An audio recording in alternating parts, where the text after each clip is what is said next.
মোৰ ক্লাছলৈ স্বাগতম। আজি আমি শিকিম কেইটামান আমাক কোশ্চেন দিয়া আছে। কি দিয়া আছে? Fill in the boxes with the sign with greater than, equal to আৰু লেছ দেন দিয়া আছে। আমাক কিছুমান কোশ্চেন দিয়া আছে, খালী ঠাই দিয়া আছে বা বক্স দিয়া আছে। আমাক ইয়াত আমাক কি হ'ব, লেছ দেন হ'ব না গ্ৰেটাৰ দেন হ'ব না ইকুৱেল টু হ'ব, আমাৰ বহাব লাগে। প্ৰথম কুৱেশ্যনটো চাওঁ, আমাক কি দি আছে 2 আৰু এইটো ছাইডত কিমান হ'ব বাৰু 2তকৈ 5 ডাঙৰ, আৰু ডাঙৰ মানে কি হ'ব, এই খোলা ছাইডটো যি আছে খোলা ছাইডটোৰ ফালে সদায় ডাঙৰটোৱে থাকিব। তো আমাৰ ইয়াতে কি বহিব, লেছ দেন। নেক্সট আমাৰ কি দি আছে কুৱেশ্যন টুত আমাৰ কি দি আছে 4 খালী ঠাই দি আছে, তাৰপিছত দি আছে 7।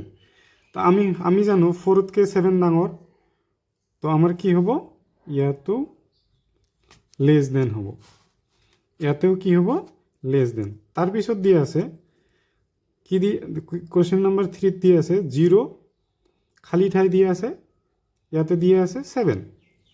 তো আমি জানো 0তকৈ 7 কি হ'ব, ডাঙৰ, তো ইয়াতো আমাৰ কি হ'ব, লেছ দেন। নেক্সট আমি চাওঁ, নেক্সট আমাক কি দি আছে 4 নাম্বাৰ 0 আৰু এইটো ছাইডত দি আছে মাইনাছৰ 7। চ' এক ছাইডত যদি মাইনাছ দিয়া থাকে, তেনেহ'লে আমাক কি হয়, মাইনাছৰটো সদায় সৰুৱে হয়, মাইনাছৰটো সৰু হ'ব।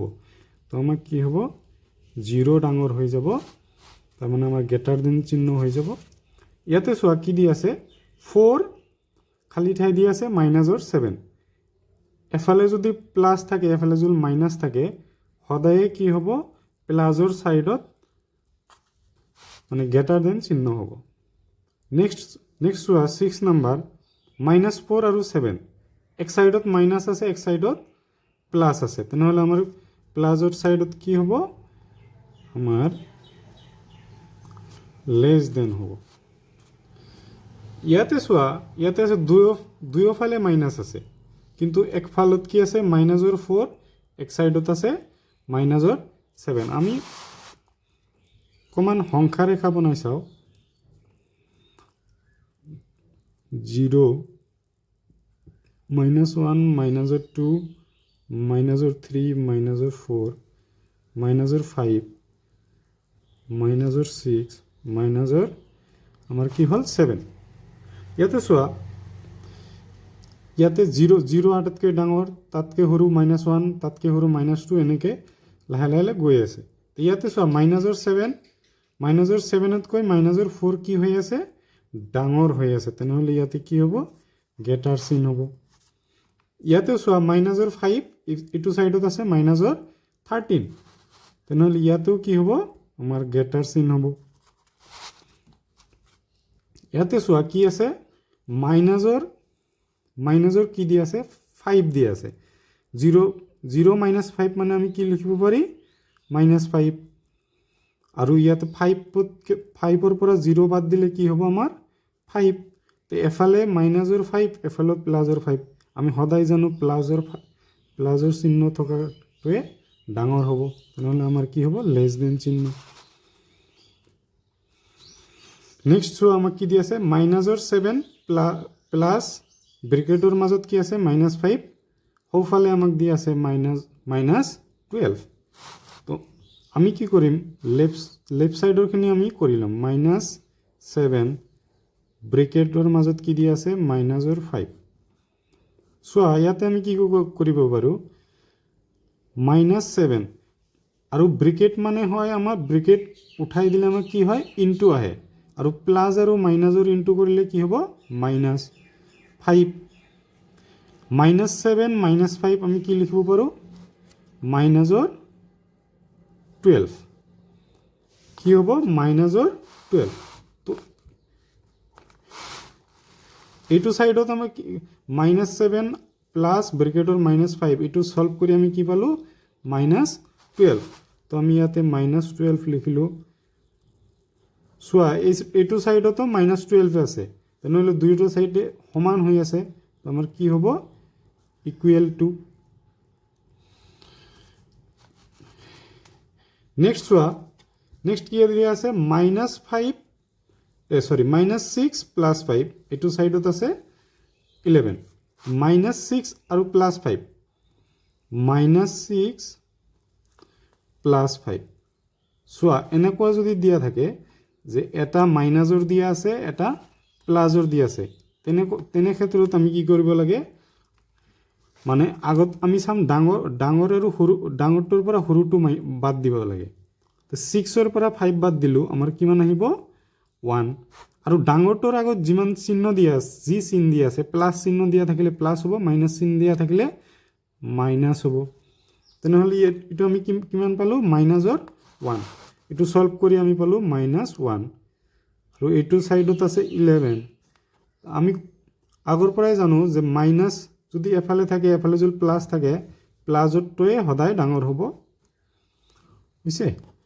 নেক্সট হল আমাৰ 21 + 3 21 ৰ লগত 3 প্লাস কৰিলে কিমান হ'ব 24 21 ৰ লগত 3 প্লাস কৰিলে 24 আৰু ইফালে চোৱা ইফালে কি দি আছে মাইনাসৰ 25 প্লাসৰ 27 মাইনাসৰ 25 প্লাসৰ 27 আমি অলগতে কলো কি যে এটা মাইনাসৰ আৰু এটা প্লাসৰ দিয়া থাকিলে আমি কি কৰিম ডাঙৰটোৰ পৰা সৰুটো বাদ দিম কি আহিব 7 ৰ পৰা 5 বাদ দিলে 2 2 ৰ পৰা 2 বাদ দিলে 0 লিখিব নালাগে আৰু আমি কি কৰিম যিটো ডাঙৰ তাৰ আগত যি চিহ্ন হ'ব হেতু বহাই দিম তেনেহলে +2 এইফালে হল আমাৰ 24 এইফালে হল আমাৰ প্লাসৰ 2 তেনেহলে আমি কোনটো ডাঙৰ 24 নে 2 আমাৰ 24 ডাঙৰ হৈ যাব নেক্সট চোৱা ইয়াতে আছে কি -3 আৰু কি দি আছে -18 আচ্ছা দুটাই মাইনাস থাকিলে আমি কি কৰিব লাগে যোগ কৰিব লাগে সংখ্যা দুটা আমাৰ যোগ কৰিব লাগে কিমান হ'ব 21 আৰু চিন কি হৈ যাব মাইনাস ইয়াতে আমাৰ কি হৈ গল -21 আৰু চোৱা ইয়াতে কি দি আছে -25 প্লাসৰ 7 এটা মাইনাস এটা প্লাস দিয়া থাকিলে আমি কি কৰিব লাগে ডাঙৰটোৰ পৰা সৰুটো বাদ দিব লাগে আচ্ছা 25 ৰ পৰা আমি যদি 7 বাদ দিও 15 ৰ পৰা 7 বাদ দিলে 8 ইয়াতে 1 থাকিল 18 তো আমাৰ কি হ'ব -18 চোৱা ইয়াতে হল -21 ইয়াতে হল -18 দুটাই যদি দুফালে মাইনাসৰ থাকে যেটো সৰু দেখাত সৰু হেতুৱে কি হ'ব ডাঙৰ যেটো দেখাত সৰু হ'ব হেতুৱে ডাঙৰ হ'ব নেক্সট চোৱা -1 + 4 এটা মাইনাসৰ দিয়া আছে এটা প্লাসৰ দিয়া আছে কি কৰিম ডাঙৰটোৰ পৰা সৰুটো বাদ দিম কি হ'ব 3 আৰু ইয়াৰ আগত কি চিহ্ন আছে প্লাস চিহ্ন আছে প্লাস চিহ্ন আমি দিব নালাগে নেক্সট চোৱা এইটো এটা মাইনাসৰ আছে এটা প্লাসৰ আছে আমি ডাঙৰটোৰ পৰা সৰুটো বাদ দিম 25 ৰ পৰা 17 বাদ দিলে আমাৰ কি হ'ব প্লাসৰ 8 আৰু এইটো সাইডত থাকিল -20 3 আৰু 8 প্লাস কৰিলে কিমান হ'ব 21 আৰু এইটো সাইডত আমাৰ আছে -20 আমি আগৰ পৰাই জানো যে এটা সাইডত মাইনাস থাকিলে এটা সাইডত প্লাস থাকিলে প্লাসৰটোৱে সদায় ডাঙৰ হয় তো তোমালোকে ভিডিওটো পজ কৰি লিখি লবা আৰু ভিডিওটো যদি ভাল পায় তেনেহলে মোৰ চেনেলটো সাবস্ক্ৰাইব কৰি দিবা আৰু লগৰ সমনীয়াহঁতৰ লগত শ্বেয়াৰ কৰি দিবা থ্যাংক ইউ